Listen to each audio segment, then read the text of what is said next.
Hello and welcome to QuickTale English. Today we share a gripping detective story with a shocking twist, the reverse mistake. The interrogation. The light in the interrogation room was cold and bright. Mark sat at the metal table, his hands shaking. Opposite him sat Detective Miller, a woman who had seen everything in her 15 years on the force. On the table lay a plastic bag containing a bloody pocket knife and a photo of a dark alleyway. I wasn't there, Detective, Mark said for the 10th time. His voice was thin. I was at home. I was watching a movie. Ask my neighbor. Detective Miller leaned forward. Mark, we found your fingerprints on the victim's jacket. We found your DNA on the ground near the body of Mr. Sterling. And we have a witness who saw a man in a green jacket, your jacket, running away from the scene at 10:15 p.m. Why are you lying? Mark looked down at his shoes.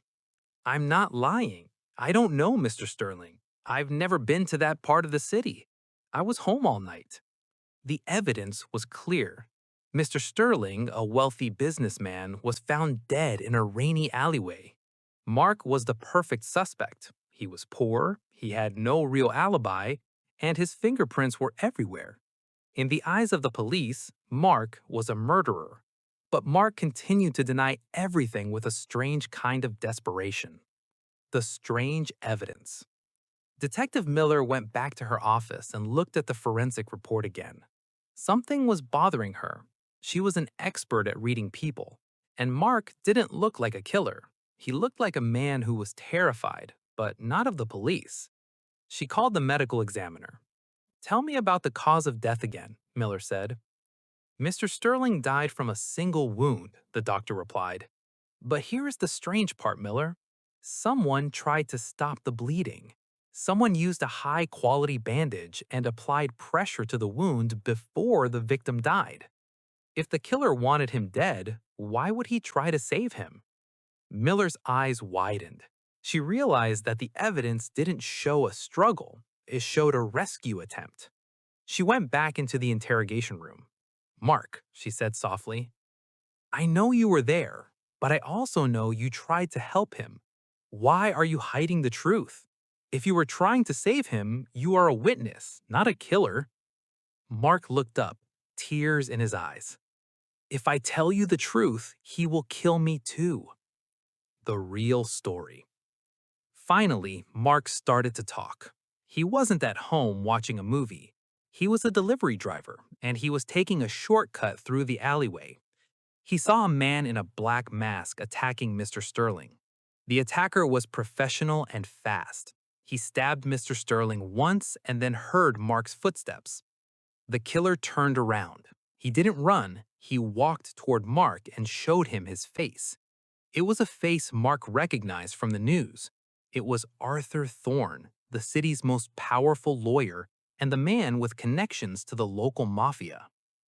If you say a word to the police, Thorne had whispered, I will find your family. If you go to the police, tell them you were never here. If they find your DNA, you take the blame. If you point at me, you disappear. Thorne left the alleyway, confident that Mark was too scared to talk. Mark, despite his terror, couldn't leave Mr. Sterling to die alone. He ran to the businessman, took out his own pocket knife to cut his shirt for a bandage, and tried to stop the bleeding. He stayed with him for 5 minutes, praying, but it was too late. When he heard the police sirens, he panicked and ran. The trap. I had to lie, Mark cried. Thorne has eyes everywhere. If I told you I saw him, I would be dead by morning. Detective Miller understood now. Mark was guilty of being at the scene, but he was innocent of the crime. However, they had a problem. They had no physical evidence against Arthur Thorne. Thorne was smart. He wore gloves and a mask. Mark's testimony was the only thing they had, but it wasn't enough to arrest a man like Thorne. We need a plan, Miller said. We need Thorne to confess. The next day, the police leaked a story to the press. They announced that Mark had signed a full confession, But he had also mentioned a hidden camera in the alleyway that recorded the entire murder. Arthur Thorne saw the news. He knew there were no cameras in that alleyway, but he couldn't be 100% sure. He became paranoid. He needed to know what was on that recording. The final twist. That night, Thorne drove to the police station.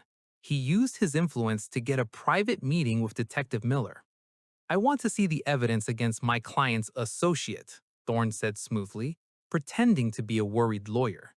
The video is very clear, Mr. Thorne, Miller said, turning on a monitor. It shows the killer's face perfectly. It shows you. Thorne laughed. That's impossible. I wore a mask. Even if a camera was there, you couldn't see my… He stopped. He realized what he had just said. Miller smiled. I never said the killer wore a mask, Mr. Thorne, but you just did. And this room is recorded. From behind a curtain, Mark stepped out.